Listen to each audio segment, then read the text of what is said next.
Ahab gave Jezebel news of all Elijah had done, and how he had put all the prophets to death with the sword. Then Jezebel sent a servant to Elijah, saying, "May the God's punishment be on me if I do not make your life like the life of one of them by tomorrow about this time." And he got up, fearing for his life, and went in flight, and came to Beersheba in Judah, parting there from his servant, while he himself went a day's journey into the waste land, and took a seat under a broom plant, desiring for himself only death, for he said, "It is enough, now, O Lord, take away my life, for I am no better than my fathers." And stretching himself on the earth, he went to sleep under the broom plant, but an angel, touching him, said to him, "Get up and have some food." And looking up, he saw by his head a cake cooked on the stones and a bottle of water. So he took food and drink and went to sleep again. And the angel of the Lord came again a second time, and touching him said, "Get up and have some food, or the journey will be overmuch for your strength." So he got up and took food and drink, and in the strength of that food he went on for 40 days and nights, to Horeb, the mountain of God. And there he went into a hole in the rock for the night. Then the word of the Lord came to him, saying, "What are you doing here, Elijah?"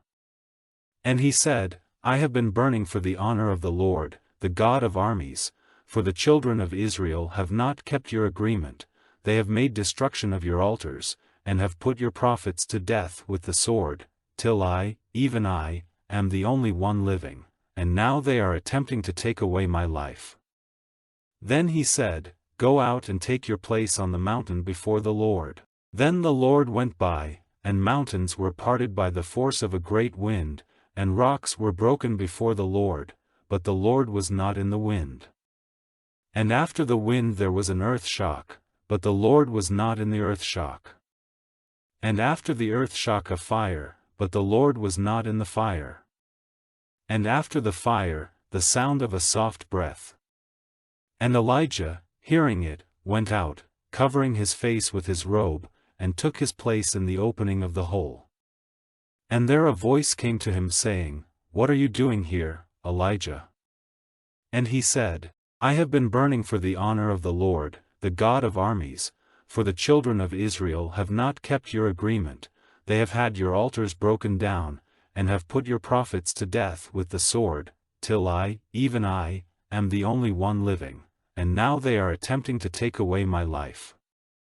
And the Lord said to him, "Go back on your way through the waste land to Damascus, and when you come there, put the holy oil on Hazael to make him king over Aram, and on Jehu, son of Nimshi, making him king over Israel, and on Elisha, the son of Shaphat of Abel-Meholah, to be prophet in your place.